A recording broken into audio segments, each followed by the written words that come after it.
boy, Hennythemoor, reporting live from the liquor store, man. How's everybody doing today? Hey, it's Monday. I know the work week just started. I understand. It's going to be a long, long, long week. But, thank God, that football season is right around the corner, man. We got teams that reported to training camp. Hold on, I got this thing going crazy. Yeah, okay.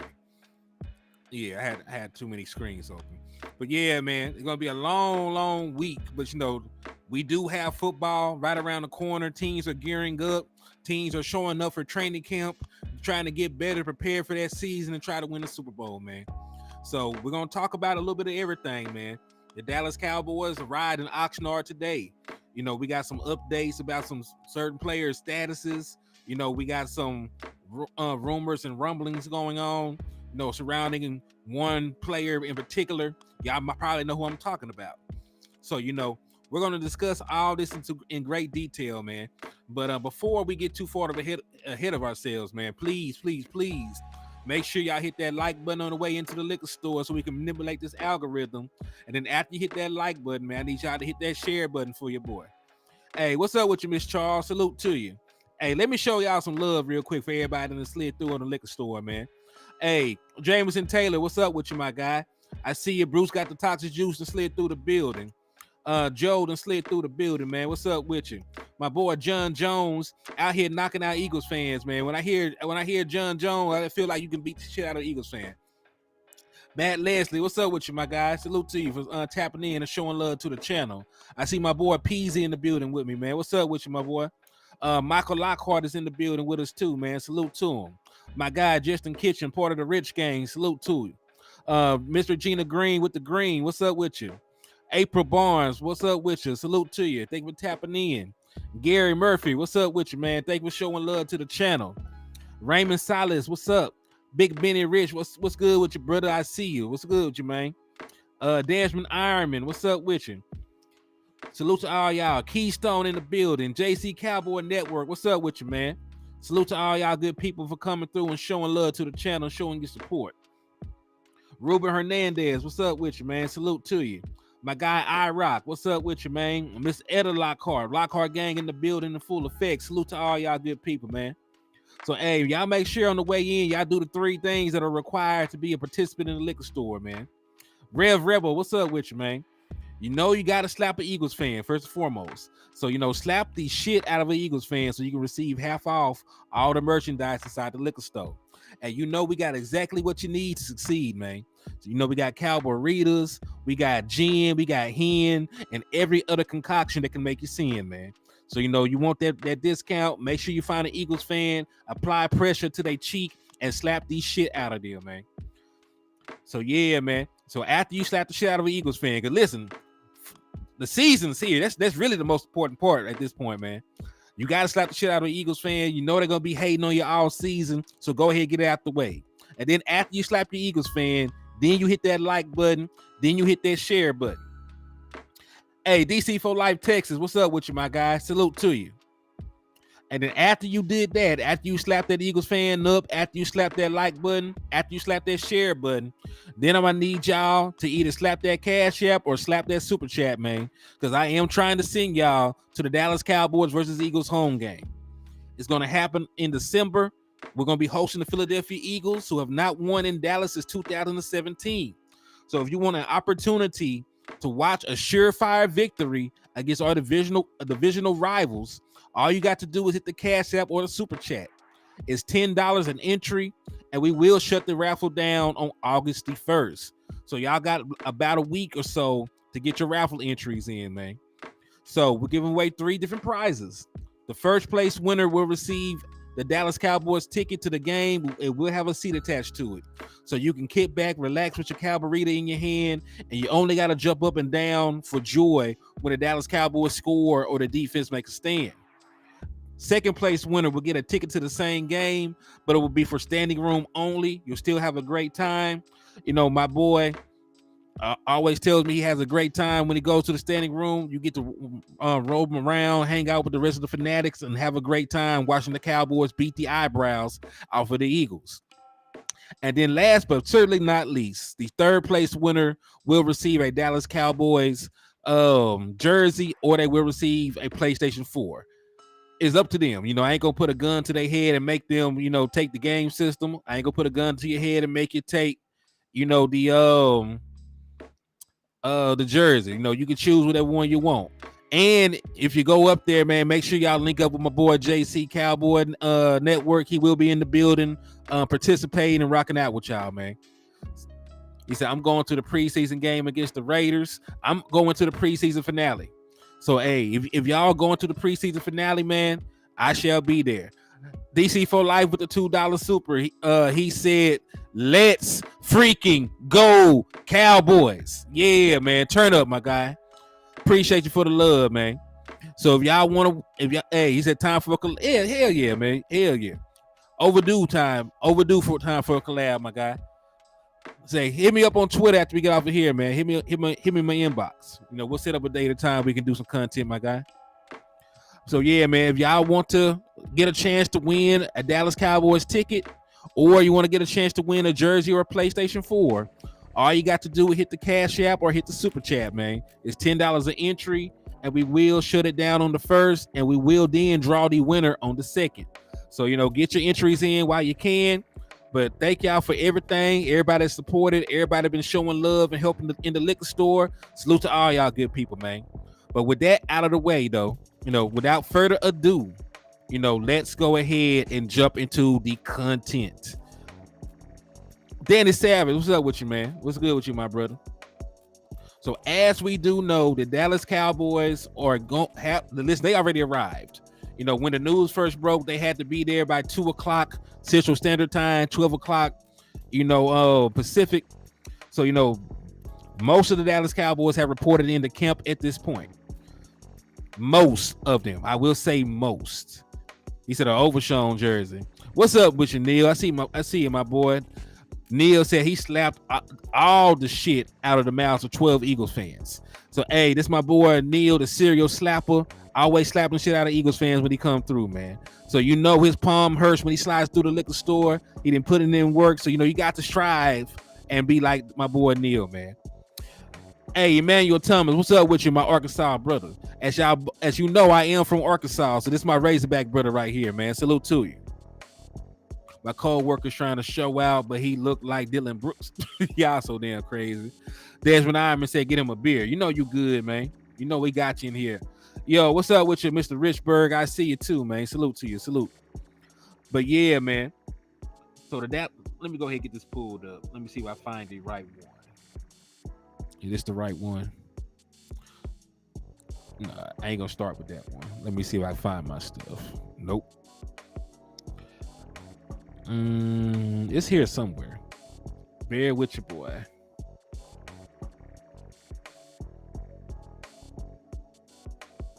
Okay.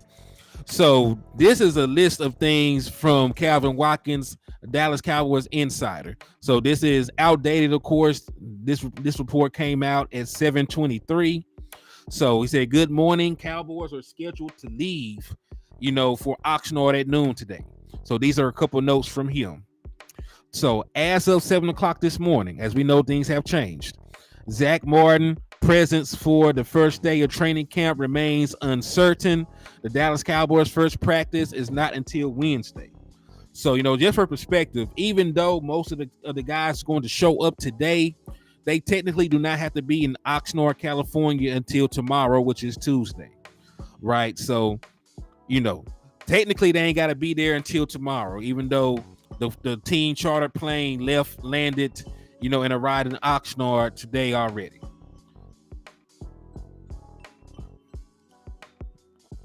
All right. Then here's some more information, right? And this is in terms of injuries, because we do know that Jordan Lewis, suffered a season-ending injury last year.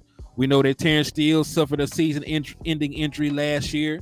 And we also know that Tony Pollard's season ended on an injury in the final game of the season against the San Francisco 49ers. So Calvin Watkins did provide, a little bit of insight about about the status of some of these good people. Yeah, the actual practice itself does not start till Wednesday. But they're supposed to be reported in. I forget the exact time Tuesday, but they're supposed to be reported in Tuesday. So he says cornerback Jordan Lewis is likely, and he has that in parentheses. So 9 times out of 10, due to that limb fracture, he's going to start the season on the PUP. Hey, real quick, shout out to my boy DC for Life Texas for the $10 super. He said, "What's good, HTM? Let's freaking go. Cowboys number 6. Man, I can't wait for the season to start. Let's freaking go." I know that's right, man. And hey, since you sent $10, you will receive another raffle entry, my guy. So salute to you. And right now, Mr. DC for Life Texas, you currently have, let's see. There you go. You currently have 11 raffle entries, my guy. So salute to you. And if any of y'all want to be like my brother and improve your odds of winning the Dallas Cowboy tickets or winning the PlayStation 4 or a jersey, just hit the Cash App or the Super Chat as he did, man. But salute to y'all and thank y'all for everything, man. He certainly is the best, man. He always be supporting and showing love, man. Always be showing love. All right, so Jordan Lewis is likely to start camp on the PUP. A person with knowledge of the injury tells him, but that's not a surprise. Common Sense Lab, what's up with you, man? Appreciate you for showing love, man. I appreciate you. He said Dalvin Cook to sign with the Bills. Is that a report that just dropped? And listen, he has an injury that's very hard to come back from. He has a limb fracture.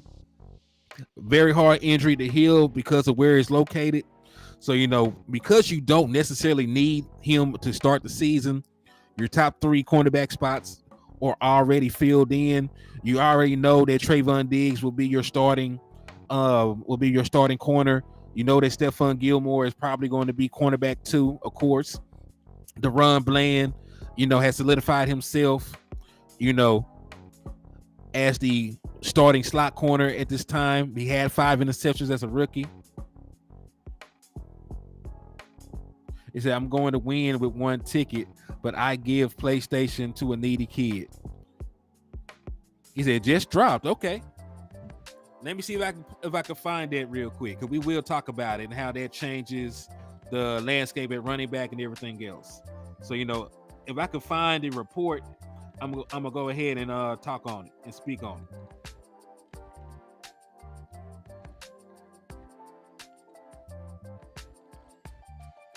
Let me see if I can find it.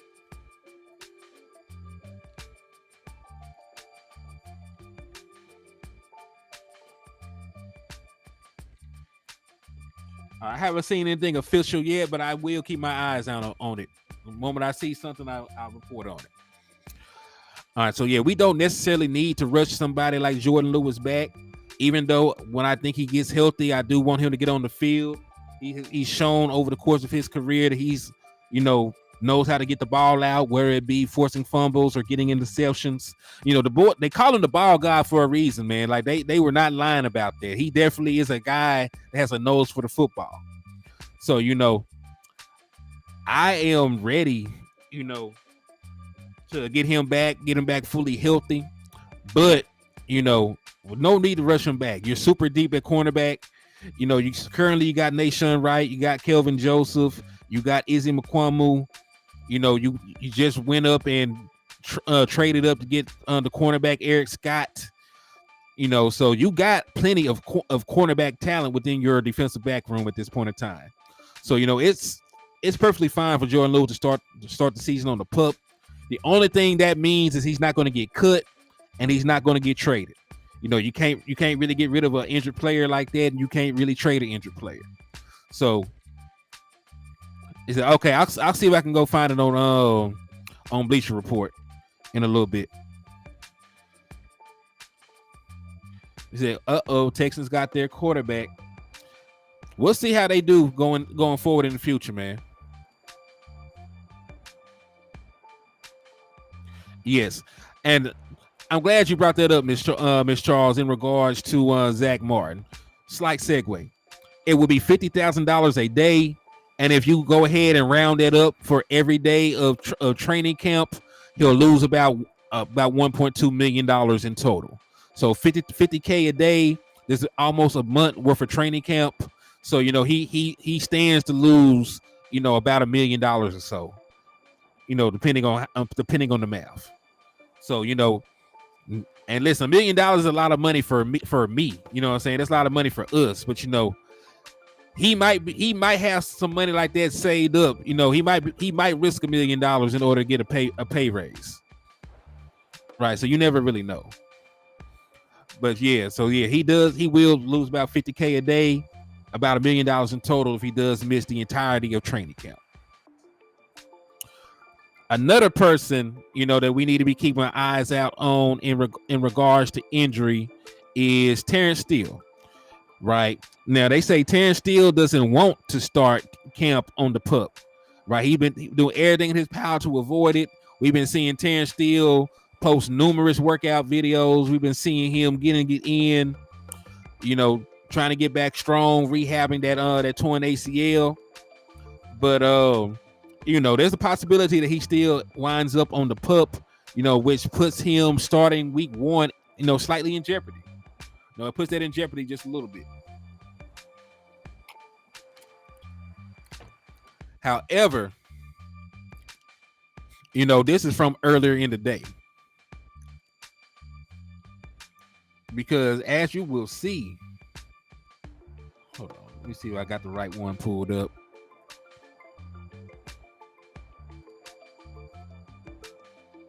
Nope, that's not it. That's not it. Okay. So, that is from earlier today. This is updated. This is a more recent post by Mr. Todd Archer.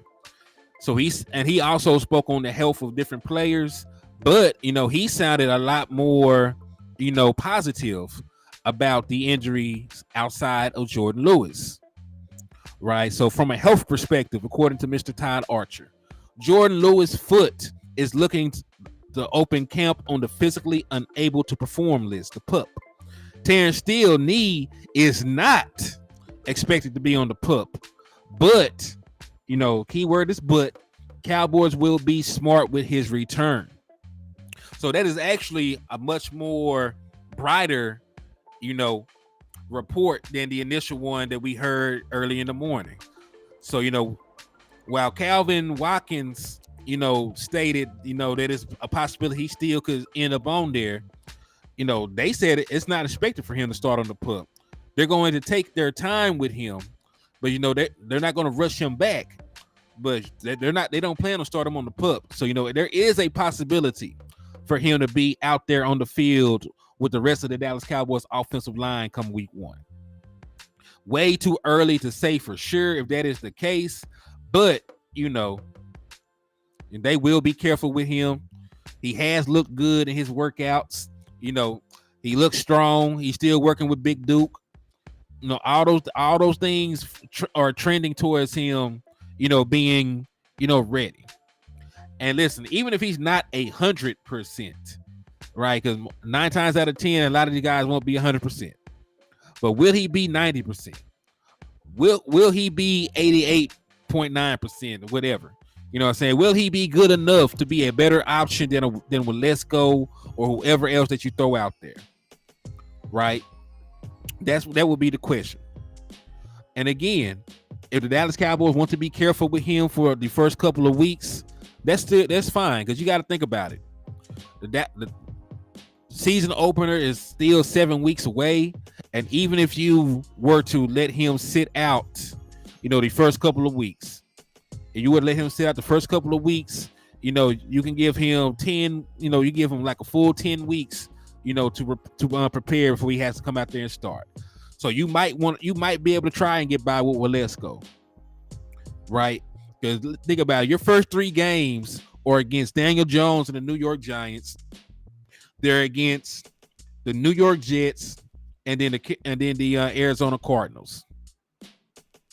2 of those teams, are not that good.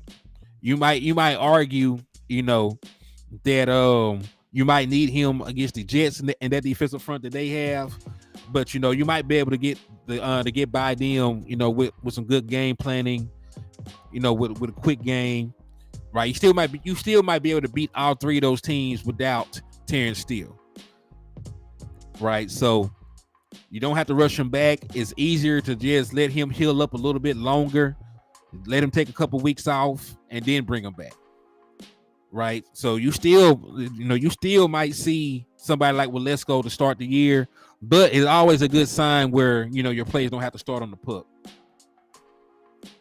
He said Danny Dimes ain't a game. Now we're gonna beat them boys. What's up with you, Stephen White? Salute to you, man. I appreciate you for tapping in and showing love to the liquor store, my guy. Thank you for the love, man. All right. And so we talked about Terrence Steele and Jordan Lewis, but a name that is surprising to a lot of people, maybe that's going to be perfectly fine to start. Let them tell it. It's Tony Pollard. It says Tony Pollard, will be good to go. You know what I'm saying? Like he broke. And this is the thing, broken bones tend to heal, much better, than at least a lot faster than like a torn ligament. Like when you're young, those bones heal right back up. So, he had a dislocated ankle. They seem to believe that he's fine. When OTAs were going on, he was out there running around. Of course, there was no contact. Of course, it was not full speed, but he was out there. He was, with the team. He wasn't in a boot or anything. So, I feel, that Tony Pollard might be ready to go. Now, I still would be a little, would be a little hesitant about game one of the year giving Tony Pollard 30 carries, right? But, they feel that Tony Pollard is going to be healthy enough to perform. They probably not going to give him a huge workload during the course of the preseason or the course of training camp. But, we'll figure it out. He said Pollard fragile. I don't know about all that.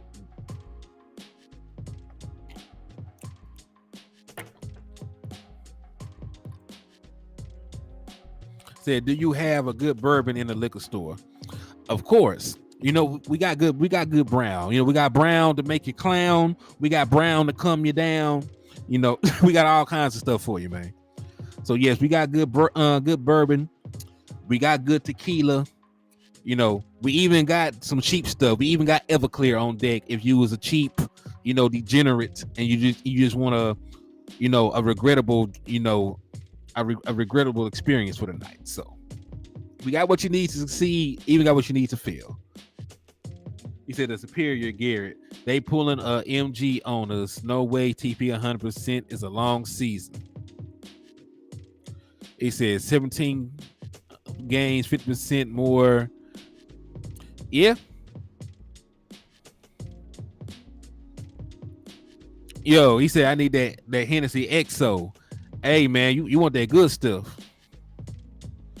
I said, hey, I called y'all cheap degenerates if you drink Everclear.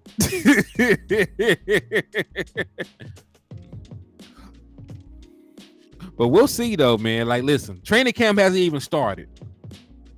He said Crown Jack Screwball. Oof. Because training camp hasn't even started at this point. You know what I'm saying? This is what they had to say going in.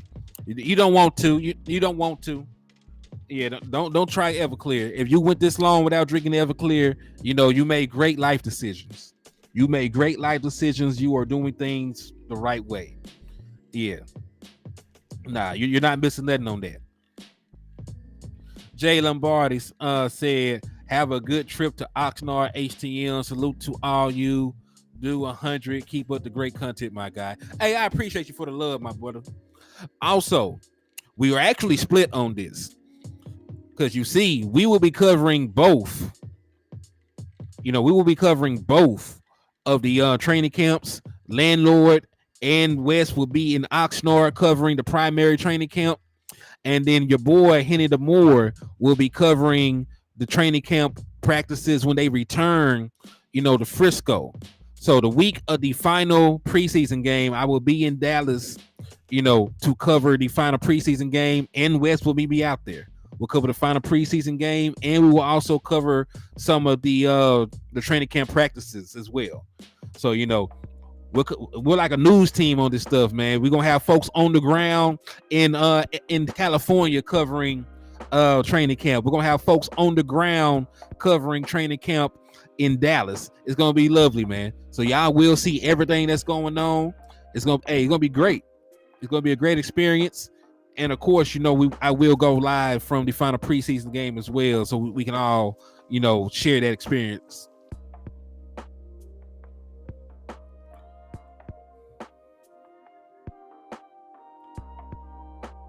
So are those Frisco? Yeah, the practices are free. It just only a select few were open to the public. So I just gotta get down there. The plan is to cover the practices, the final practice Friday, cover the final preseason game that next day, right? So the 24th and the 25th and the 26th are the days. And yeah, I say I'm not a medical expert. You would think if you dislocated your ankle and broke your leg that you would have some form of ligament damage. But I'm just telling you what they saying. I'm not saying that the Dallas Cowboys are going to always tell us, what's really going on with folks. But remember, Dak Prescott, needed a second surgery, to fix his leg. You know what I'm saying? He didn't say it to afterwards. After he signed his contract, he went on, did that interview. He had to get a second surgery to repair that.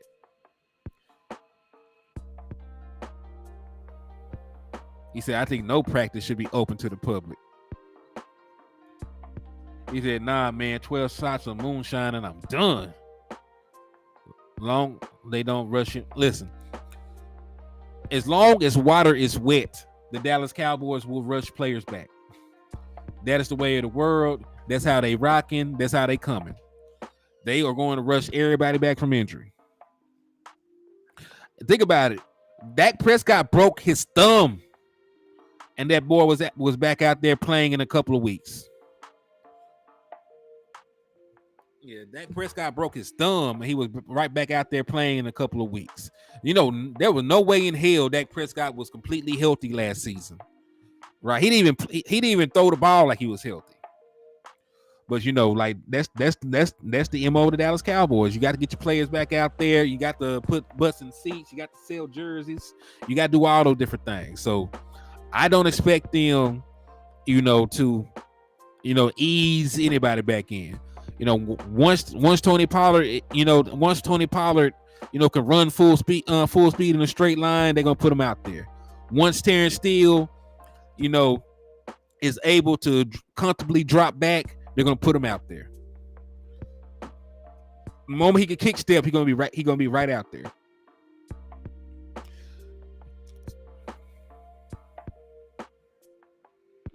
So man, we'll see. And of course, yes, the players will always try and fight to get on the field. We seen it with Ezekiel Elliott. Wasn't fully healthy, chose to play through his injuries for the team. But what I will say is this: even though the players want to do it, the team will hold that against them if they play injured, and they don't produce.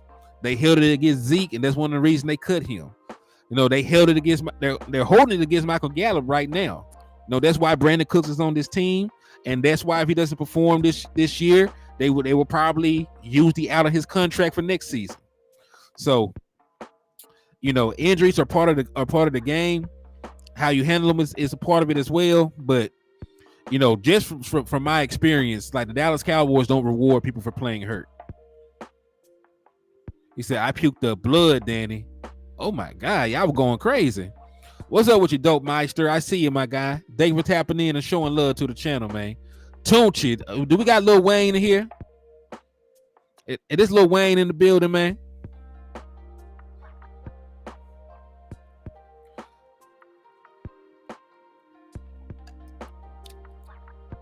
Man, that's fine.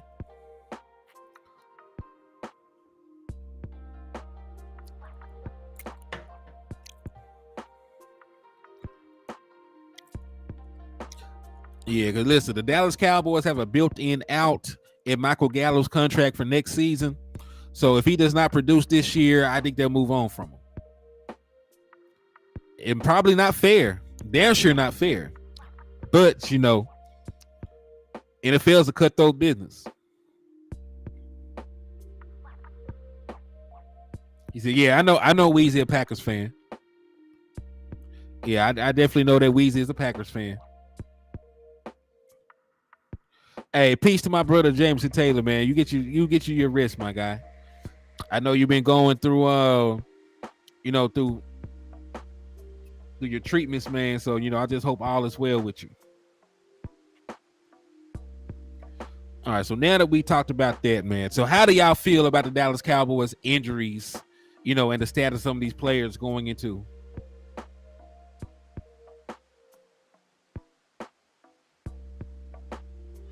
He said this Tunchi is an Eagles fan. Hey, that's fine, man. That is fine. Looking forward to kicking your ass twice this year. But I do appreciate you for sliding in and showing love to the channel, my boy.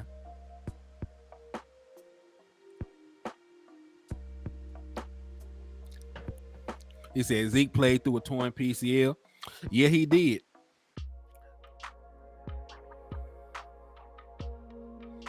Yeah, he certainly did play through that. You know, and listen, when you play injured and you play like you injured, they will hold it against you. You know, so I know that players want to be there for their teammates, but you know, you get the front office leverage when you do that. Hey, indeed, man, indeed. We gonna get it, man. We gonna get it. Said, better hope we have an injury-free camp. We're gonna have to hope we have an injury-free camp. But you gotta think about it, man. We already got injuries happening right now. The Buffalo Bills had a running back, and this was not even at training camp. He got hurt on a jet ski. Buffalo Bills lost a running back to a jet ski incident, probably gone for the season. You know, CJ Gardner-Johnson, you know, former Eagle, you know, had all those interceptions last year. He was really good for them last season. I'm not gonna lie. You know, he signed a 1-year deal with Detroit. He went down with a non-contact injury today. They say it wasn't as bad as they initially thought, but you know, like he already, you know, had an injury scare. We know the season before, you know, that Tyron Smith, you know, got hurt, you know, before you know, in practice. He got hurt in practice, if I'm not mistaken. So, you know, it's part of the game. It's definitely part of the game.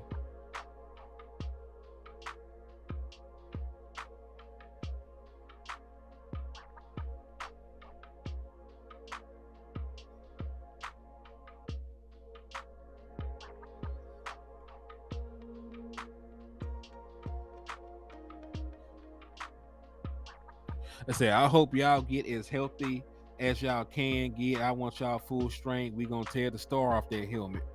All right, if you feel that way, we gonna beat the wings out them Eagles, man. Yeah, I saw Kadarius Toney got hurt too. Hey, you right. You're right. Great little tidbit you added there, Miss Charles. So yeah, man. Like injuries are part of it. You know, especially going into training camp, man. These guys have been off.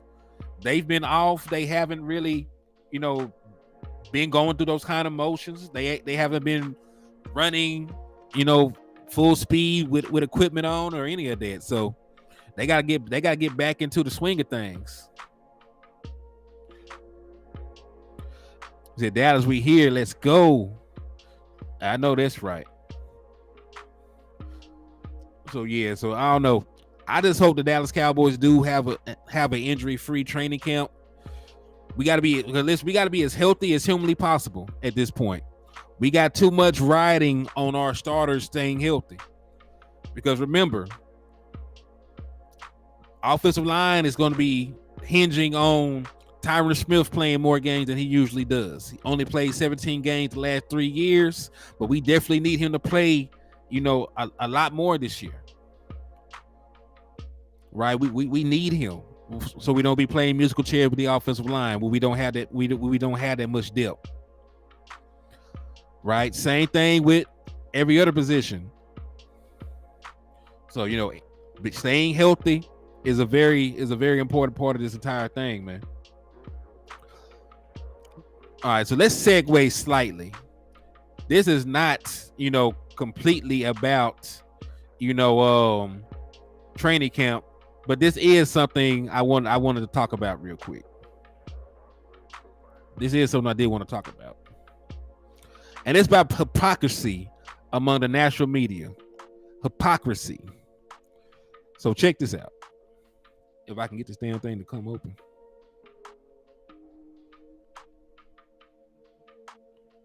Okay, there you go. All right.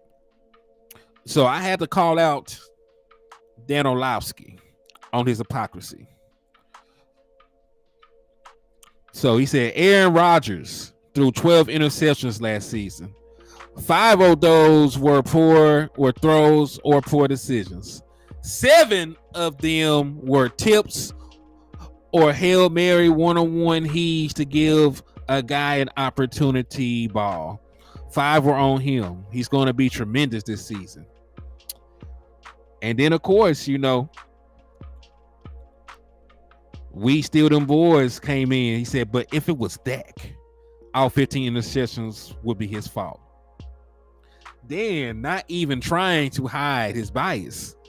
Oh, boo-hoo, go to bed. You guys could make the sun rising and setting about Dak. My response to all this is why you can't take the national media seriously. They love context and caping for anybody that isn't a Dallas Cowboy. Hypocrites that lack the integrity to keep it real. Because it's funny to me, right? It is funny as hell to me that when it comes to Aaron Rodgers and his interceptions, right? When it comes to Aaron Rodgers and his interceptions, he does full think pieces in regards, to which ones were his fault, to which ones, to which ones were on the receiver, to the schematics of it, why the play didn't work. Was it a bad play design? Like he will go, make a think piece about his interceptions, and then just say that the Dallas Cowboys are making excuses for Dak Prescott in the same breath, right? He's already been on record, he's already on record, about what he thought about Dak Prescott and his interceptions. No context. He said, I've been watching the Dak Prescott show 8 seasons.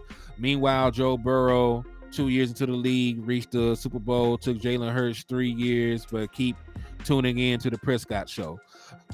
That is because going to the Super Bowl is not an individual accomplishment. See, y'all keep throwing out what people do, like going to the postseason. That is not an indication, of quarterback play. Warren Moon, first ballot Hall of Famer, never made it out of the divisional round. Peyton Manning did not, win a Super Bowl until year 9. Or even sniff the Super Bowl till year 9.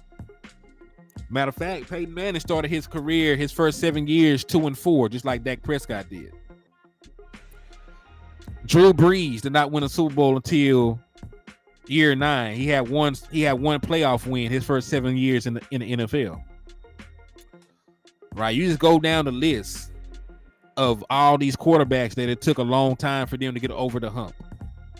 Even if you go and look at Steve Young, people forget Steve Young was not drafted by the San Francisco 49ers. He was a top pick by the Tampa Bay Buccaneers. He was a top pick, and he failed as the starting quarterback. Ended up going and sitting behind Joe Montana for numerous years. And then, he eventually won a Super Bowl in year 10. Yeah, so, there's a bunch of quarterbacks, that don't have instant success in the NFL or there's quarterbacks in the Hall of Fame right now that don't have Super Bowl wins. Got quarterbacks right now in the Super Bowl, So Warren Moon, can be 3-7 in the postseason, complete under 60% of his passes and only throw for 44,000 yards to be in the Hall of Fame. But Dak Prescott has no chance when Dak Prescott is on track to throw for almost 60,000 yards. Right? So let's talk about Warren Moon. Let's talk about Peyton Manning. Because at this point in Peyton Manning's career, he didn't have any postseason career success. Going to year 8, Peyton Manning was 2-4 in the postseason. So what are we talking about? Statistically, he's on the right track. And that's the thing. We're not adding in his Canadian League stuff. We're talking about the NFL. I don't give a damn about what he did in Canada. Like I'm gonna be honest with you, I don't give a damn about what he did in Canada. Thank you, Choctaw. I mean, I didn't want to just flat out say that, but come on now. These guys are better athletes. These guys play against bigger, faster guys. He said Warren Moon was always that guy, was a victim of politics. He was a victim of not being able to come to the NFL early, but when he got into the NFL, he played like 17 seasons.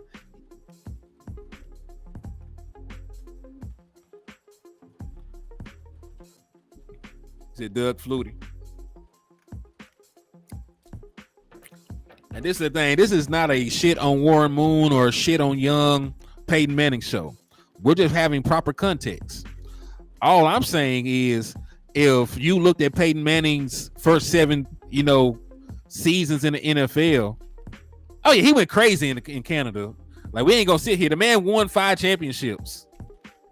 The man won 5 championships in Canada. Come on now. I'm not taking away from that. I'm just talking about his NFL career. Right? If you look at, but my point is, y'all saying that Dak Prescott can't do this or do that. His first 7 years, he's actually won more playoff games than Drew Brees. First 7 years had the same amount of playoff wins as Peyton Manning. And nobody is saying that he is them or that he is better, right? If it took those guys that long to win championships, if it took Drew Brees and Peyton Manning, up to year 9 to win the championship, then you can give Dak Prescott a little leeway. You can give Dak Prescott a little leeway, right? He still has time. He still has the opportunity to get the job done. And listen, he is not above criticism. It is fine to criticize Dak Prescott. Championships, Warren Moon did not win a single championship in the NFL. Yeah, that's the thing. Like, I'm not talking about the total body of work. I'm just talking about what they did.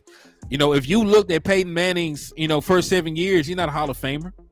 Now he had 2 MVPs, but if you think about the raw numbers, Dak Prescott had better numbers in 2021 than Peyton Manning's first MVP season. He had more touchdowns, had a better completion percentage, threw for the same amount of interceptions. Dak Prescott threw for more yards, if I'm not mistaken. But Dak Prescott didn't even get voted to the Pro Bowl that season, let alone win an MVP, right? It is the toughest job because you don't get any leeway. But I just think it's crazy. We're talking about the media being hypocrites. I didn't really mean to go into the tangent about Dak Prescott. I just want people to be fair all the way around. I agree with you, Ms. Charles. I just want the national media to be fair all the way around when it comes to Dak Prescott.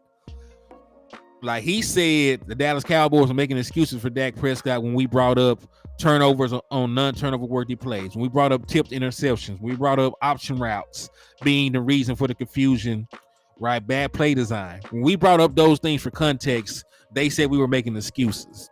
But he turned around and did the same exact thing for he turned around, did the same exact thing for Aaron Rodgers. Hypocrisy. What's up with you, Mr. Bigelow? I see you. Tunchi said Dak is a good quarterback, but y'all put him in messed up situations. But he's nowhere near Hurts' talent, bro. Dak is like McNabb, but McNabb accomplished more. Well, I will say this. Dak Prescott I think Jalen Hurts is a better runner, and I'm not saying that to say he's a running back or anything. He is a much more dynamic runner. But when you look at Dak Prescott's passing statistics, right? When you look at Dak Prescott's passing statistics, he's top 10 in career completion percentage in NFL history, top 10 in career passer rating, top 10 in touchdown to interception ratio. He's also averages more yards per attempt, averages more yards a game throwing, has a higher touchdown percentage. So, like Dak Prescott, as a thrower of the football, is better, than I don't have to imagine Peyton Manning with Ezekiel Elliott, Michael Gallup, and Amari Cooper. Like, why are y'all acting like Peyton Manning? Peyton Manning had a Hall of Fame running back, 2 Hall of Fame wide receivers, and he had a damn good tight end in Dallas Clark. Why are y'all rewriting history like Peyton Manning didn't have nobody? Why do y'all do that? Adrian James is in the Hall of Fame right now. His running back. Marvin Harrison is in the Hall of Fame. What are we talking about? This man had 2 Hall of Fame wide receivers, had a Hall of Fame running back, had one of the best tight ends in the National Football League, had good coaching. Why are we rewriting history like this man was out there playing with me and you? Why are we rewriting history like he didn't have a loaded team? And that was the reason, that he was getting criticism because he had a good team and he wasn't winning. That man was out there losing to the Jets. You know what I'm saying? He had plenty.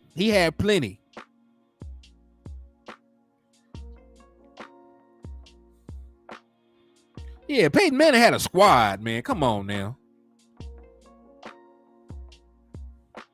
Yeah, he had a Hall of Fame center in Jeff Saturday. Thank you, Action Jacks. Had a Hall of Fame center.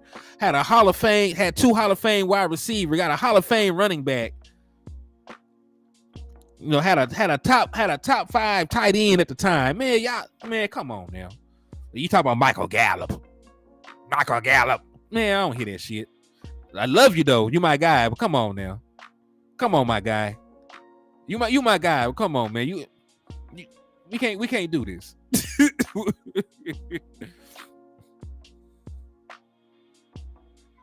Yeah, that boy a Hall of Famer, man. He had a lot of help. If anything, you could make the argument that Peyton Manning underachieved in his career. He only having 2 Super Bowl wins.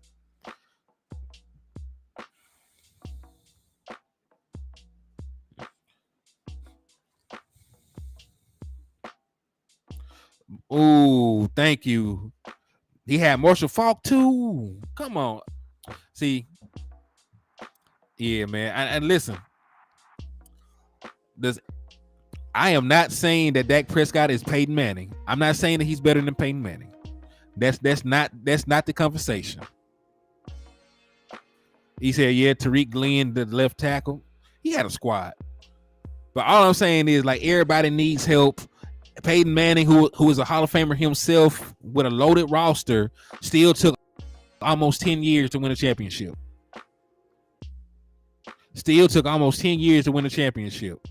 So, it is what it is in regards to that. But really,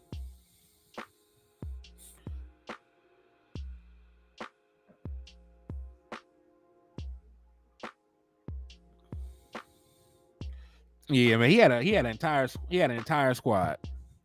Then he had Bob Sanders on defense, won Defensive Player of the Year.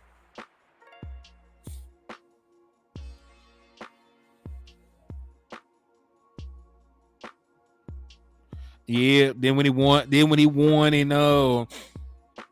Then when he won in Denver, he had a super loaded roster. Had the Marcus Ware, Von Miller. Man, whew. But yeah, I got a little sidetracked though talking about that. But yeah, we already know the national media does not have integrity. They don't care about being all the way around straightforward. They use context and actual football talk. They reserve that for the players that they like, and for the Dallas Cowboys players and coaches, franchise, they like clickbaity stuff, right? The Dallas Cowboys pay the bills, so they got to have quick, digestible, surface level discussions, clickbaity stuff. They don't want to go give details or context. They just need hot takes for the Dallas Cowboys.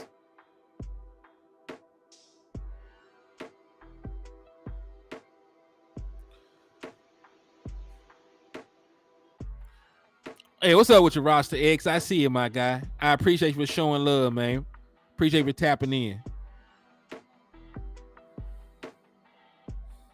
He said they giving Jalen Hurts too much credit for 1 year. RG3, Carson Wentz, Cam Newton, few names with 1 good year. I'm not even gonna say that Cam, only had 1 good year, right?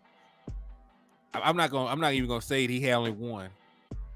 But what I'm saying, like, he never got back to the MVP caliber season ever again.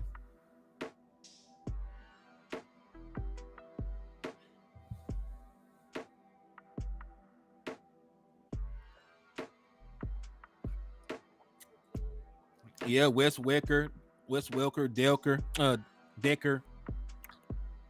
then RIP to the Marius Thomas. Yeah, he had great players everywhere he went, man.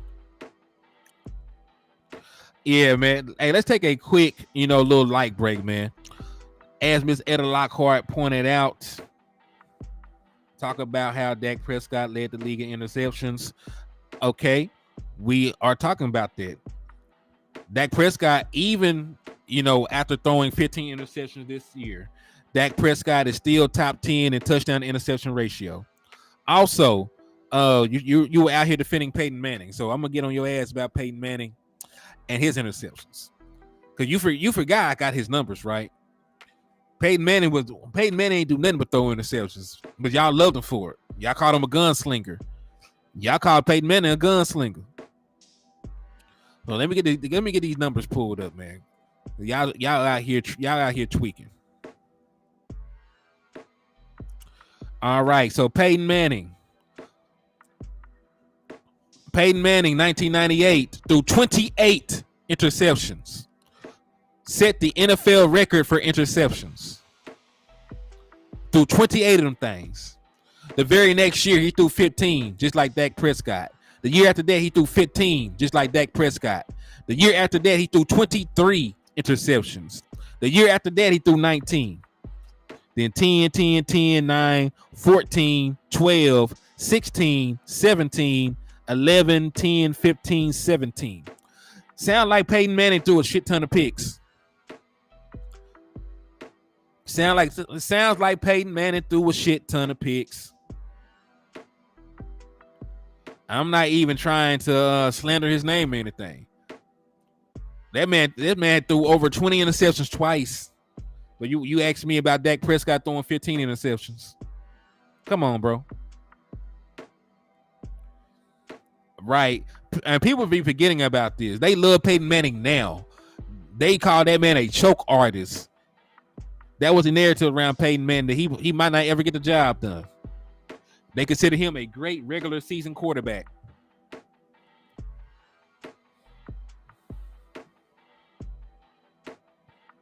So yeah, man. And that is the issue, man. Too many times people rewrite history, and disregard, what happened up to a point. They only remember Peyton Manning, the Hall of Famer. They don't remember Peyton Manning being 2-4. They don't remember Peyton Manning throwing 20 interceptions in a season. They don't remember those, they don't remember, those postseason collapses. and choke jobs. They don't remember him getting humiliated by the New York Jets when they were a bad team in the postseason. They don't remember none of that. They just remember Peyton Manning winning MVPs and being, a Hall of Famer with two Super Bowls. They don't remember none of the stuff that actually, occurred up to that point. They just thought Peyton Manning entered the league and took over. That's not what happened. Drew Brees, one of the most accurate quarterbacks in league history, lost his starting job at his first stop. Had to go to the Saints, right? Had to go reinvent himself to win his. So, revisionist history.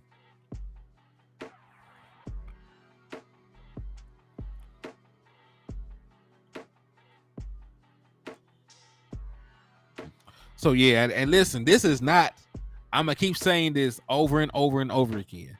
This is not an attack on these great players. This is just for context. I just want straight up context. I'm not saying that Peyton Manning is less of a player. I'm not saying that Drew Brees is less of a player. I'm just saying just tell the whole story when you talk about what happened. Don't make it seem like it was sunshine and rainbows and they had great seasons all the time and they never threw interceptions and they always showed up in the postseason. That ain't what happened. That is not what happened. The same way, the media, pushes narratives about Dak Prescott, and the same way that they will cape and defend, their golden child. Dak had 17 if you count the postseason. He had 15 in the regular season, and he had 2 in the postseason.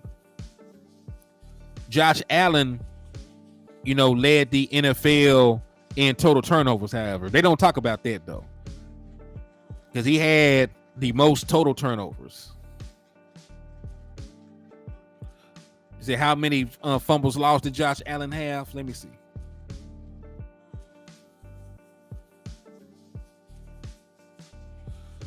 So Josh Allen had 13 fumbles last year. He fumbled the ball 13 times. He lost it 5. He also led the NFL in red zone interceptions.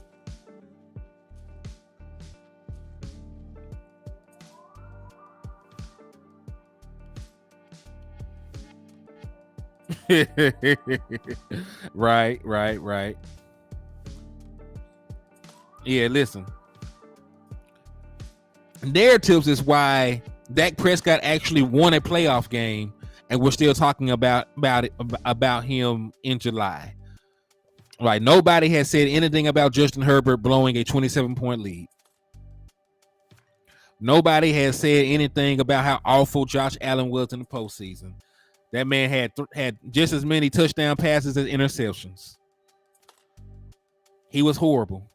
Got blew out at home. So, it's the narratives, man. That is the narratives.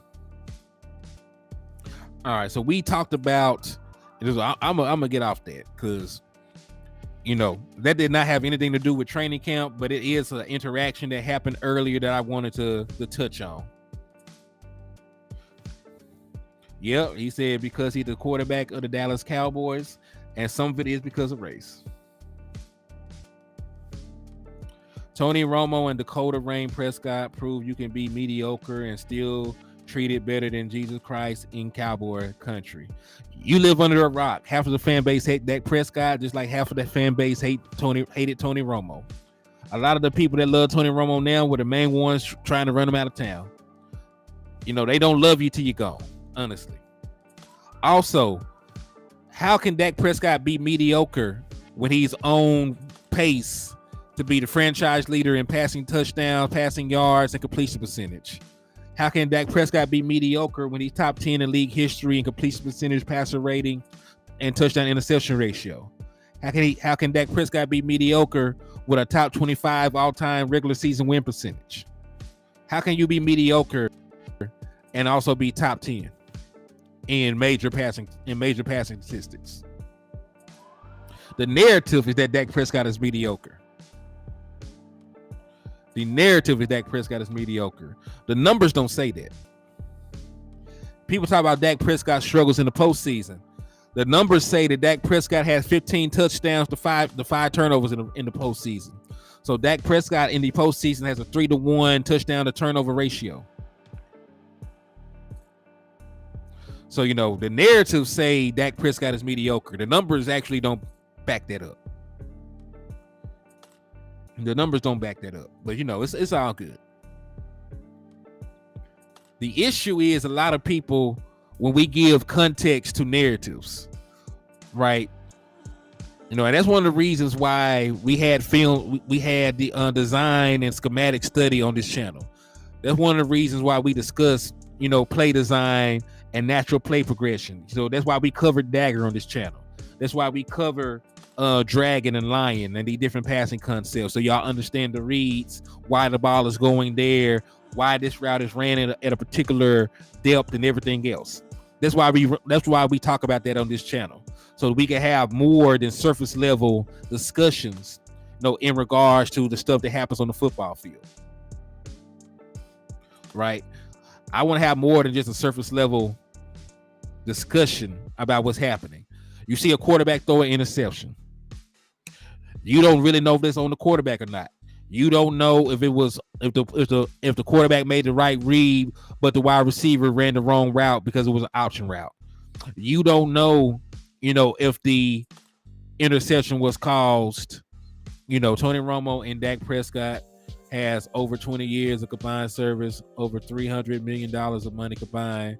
And what did they give Jerry? Jerry made way more money than that little $300 million, my guy. The Dallas Cowboys are the most lucrative franchise in the world, and at least in North America, if you look at the Forbes list.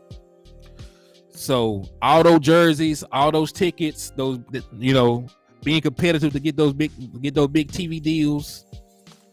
Yeah. Jerry Jones is printed money off of Tony Romo and Dak Prescott.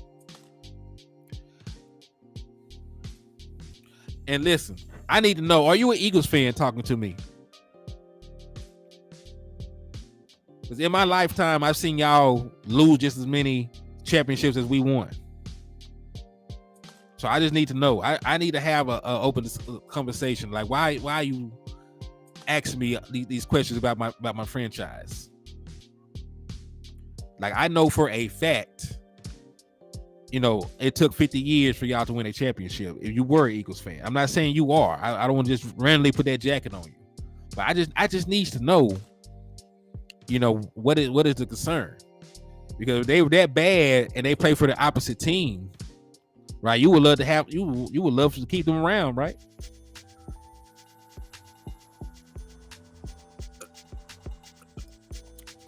Yeah, $8 billion. A lot of that was built on the back of Tony Romo and Dak Prescott. And before 2017, the Eagles were bragging about NFC championship appearances. Them boys used to fly NFC title banners and they shit. Them boys flew NFC title banners and they shit, man. I can't relate. But anyway, moving along. So this is actually something I wanted to talk about. We already know that we have one of the best safety rooms in the National Football League. J-Ron Curse, Malik Hooker, Donovan Wilson, who just got a nice lucrative contract to remain in Dallas for the next couple of seasons. But, your boy, J-Ron Curse, is very underrated. I saw this. I just really wanted to talk about this real quick before we get out of here. And of course, if anything shakes, if anything happens, I will go back live. But, I just wanted to talk about this real quick. So, J-Ron Curse, since becoming a Dallas Cowboy in 2021, has played 30 games for us. He had 178 total tackles. He averaging about 6 a game. 16 tackles for loss, 3 interceptions, 15 passes defended, only allowed a completion percentage of 64.1% when targeted, only 2 touchdowns against, 1 forced fumble, 3 fumble recoveries, 8 quarterback hits, 3 sacks, and only had 6 missed tackles. Budda Baker, All-Pro safety, 32 games, 209 tackles. Well, this is about 6.5 per game. Only 7 tackles for loss, 5 interceptions, 14 passes defended, 72.2 completion percentage when targeted, allowed 5 touchdowns, only 1 forced fumble and 1 fumble recovery, 5 quarterback hits, 2 sacks, and he missed 26 tackles over the last 2 seasons. So, with that said, Jayron Kearse has been playing at an all-pro level, because if Budda Baker is an all-pro box safety, how can Jayron Kearse, not be playing at an all-pro level when his production, matches or exceeds Budda Baker in numerous, categories? Michael H said, "Get your rest, Henny. Cowboys fixing to run you ragged with Cowboys camp news, maybe all days." Man, you ain't lying. Neil said, "Criminally underrated and disrespected is our DB room. I hope they take that and punish everybody with it." I hope they do the same, man. And listen, we got the team. We got the team to make the most out of these situations. And listen, Jayron Kearse is so important to this defense, man. I know he's not a linebacker, but they asked him to do linebacker things. They asked that man to play in the box damn near exclusively. They gave that man the green dot. That man out there making defensive audibles. That man getting boys lined up. He's shooting the gap. He's covering and taking away tight ends. He's doing everything, boy.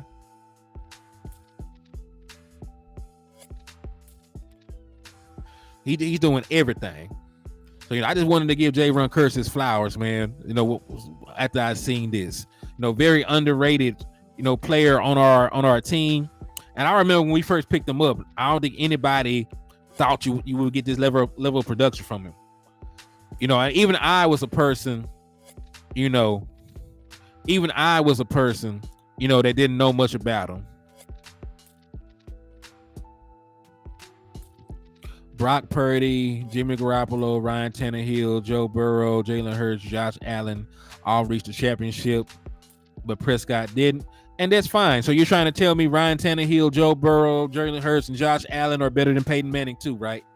Since, they made it there before he did. They made it there before Peyton Manning. They made it there before Drew Brees. They made it there before Steve Young. So as long as that holds true all the way around, right?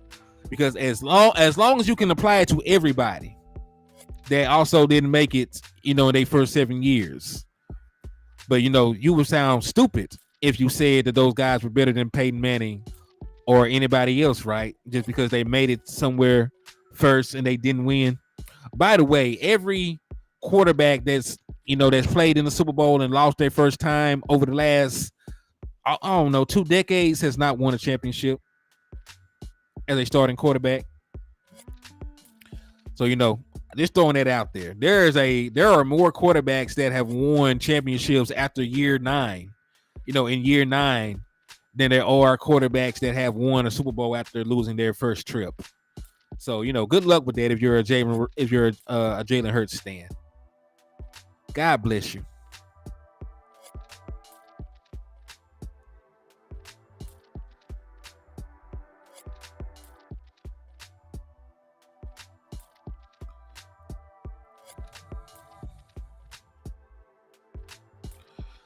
He went to the championship game in like 2020, and he got the doors blown out of him.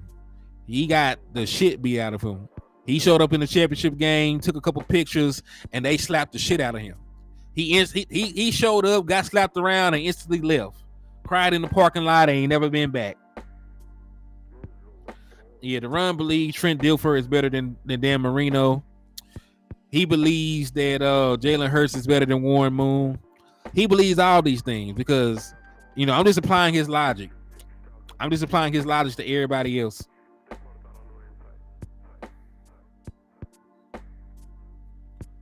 Because remember, if the logic does not apply, on even footing,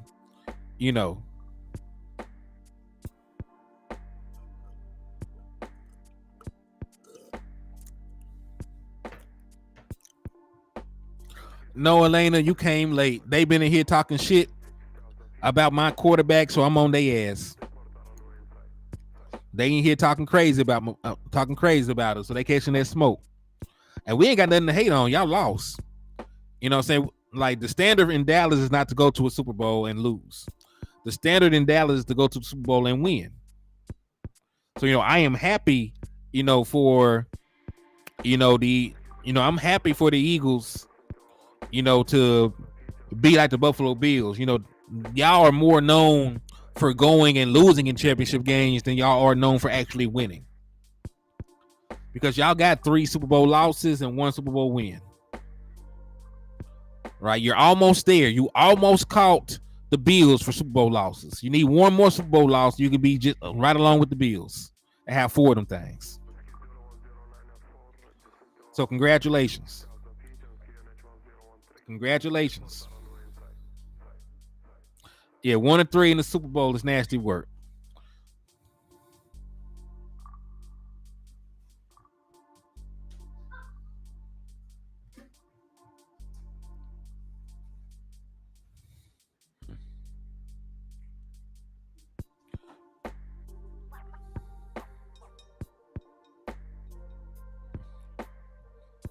Yeah, that's crazy.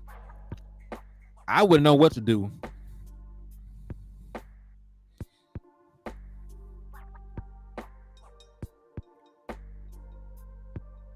Yeah, 2017 is 6 years ago.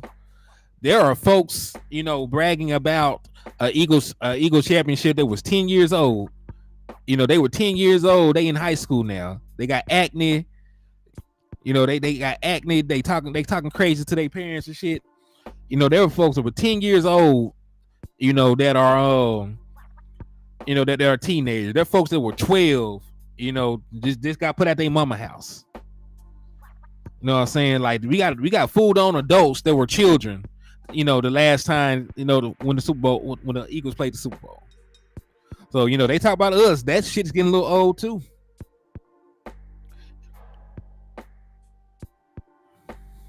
Like, y'all be like, I'm 20.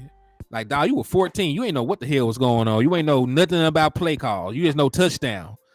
Touchdown and turnover. You ain't know shit about what was going on, what you were watching.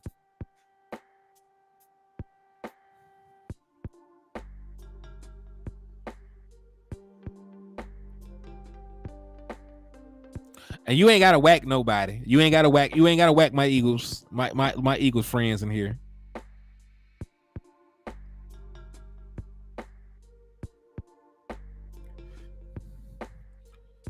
See, Darren, I appreciate you for hating the entire, course of the show. I appreciate that.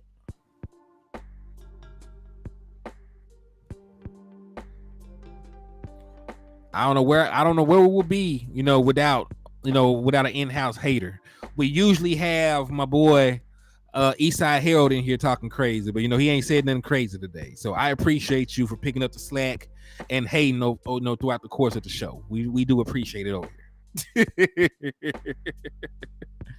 Only one winner in February. Eagles got sent home.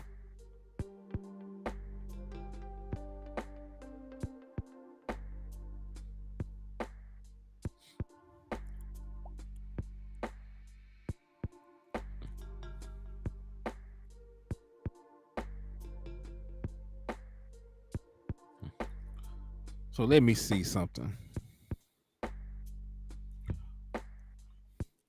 All right. So, shout out to Sky Steel, though, because I got this graphic from his show that I'm finna show y'all. We're going to talk about this real quick, and then I'm going to jump off of here. He did have a fumble 6, right?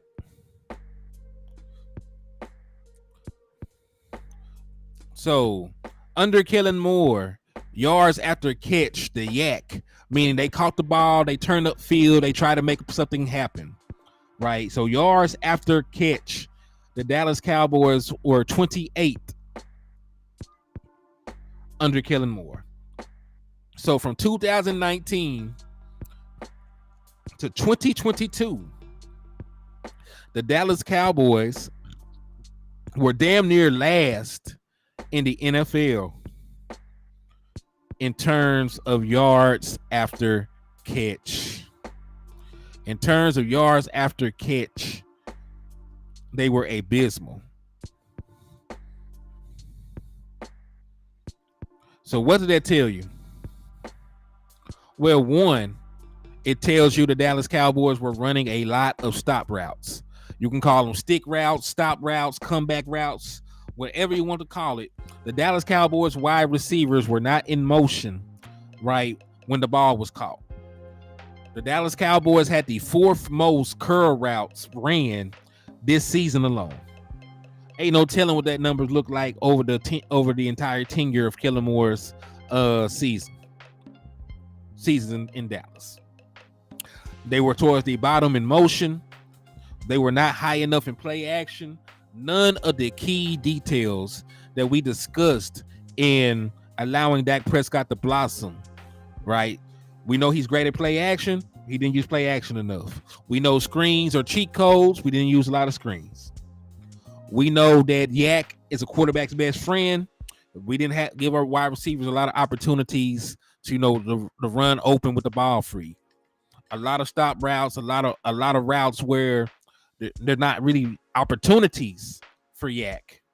Because listen, how are you going to get Yak yardage, right? When the route is just supposed to sit down in front of the defender. The most you can do is catch the ball, and just go down there, or maybe get a broken.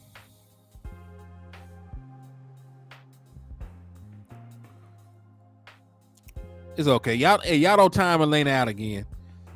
Listen, as long as they are not disrespectful, as long as they don't call nobody no names, as long as they ain't talking about nobody mama, they can disagree in the chat box. I ain't tripping. I say, because all interaction is good interaction. So, just argue with them. Just argue with them and go on about your day. But yeah, you ain't got to time them out. Now, the folks that come in here, they say something racist, you could time them out. Folks come in here talking about folks' mamas or talking crazy or doing all kinds of different things, you could time them out. But, of course, the Eagles fans going to say something crazy about the Dallas Cowboys. You know what I'm saying? Of course they are. Just like you're supposed to say something crazy about the Eagles. Y'all so crazy. He said, it is the city of brotherly love. Oh, shit.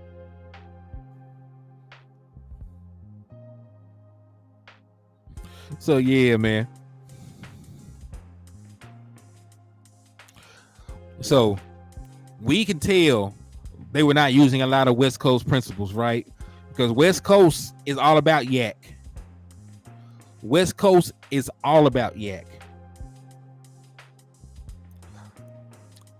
It's about the mesh routes, creating natural occurring picks. It's about getting chunk plays with an opportunity to run the ball, with opportunities for run after catch, on the dagger concepts. And on crossing routes and over routes.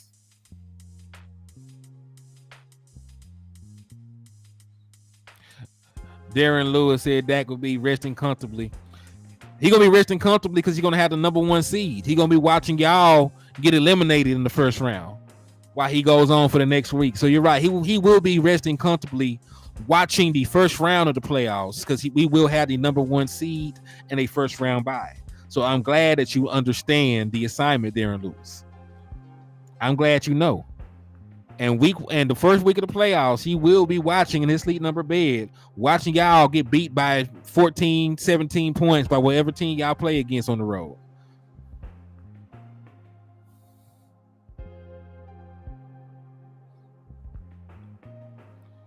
They love the big D in their mouth. Y'all crazy as hell. But yo, man, I am finna shut down the liquor store for a little bit. If anything happens, if there's breaking news, if somebody gets signed, if somebody, if somebody do this, that, or the third, I will come back. But as of right now, I'm gonna get off of here for a little bit. God bless y'all. Thank y'all for taking time out your day to rock with your boy. I've been on here about an hour and 20. So thank y'all for the love and the support. On the way out, man, continue to hit that like button. Continue to hit that share button. Continue to hit them Cash App and them Super Chats, man. Because I am trying to send y'all to watch the Dallas Cowboys destroy the Philadelphia Eagles live and in person, man. So if you want to enter for an opportunity to see the Cowboys beat the Eagles live and in person, all you got to do is either send $10 to the Cash App or send $10 through the Super Chat or the Super Stickers. And you got till August the 1st, to get those entries in, man. So salute to y'all good people. Thank y'all for everything. I will rock with y'all later on, man. Peace, blessings. Continue to slap them Eagles fans and get them discounts. And your boys out, man.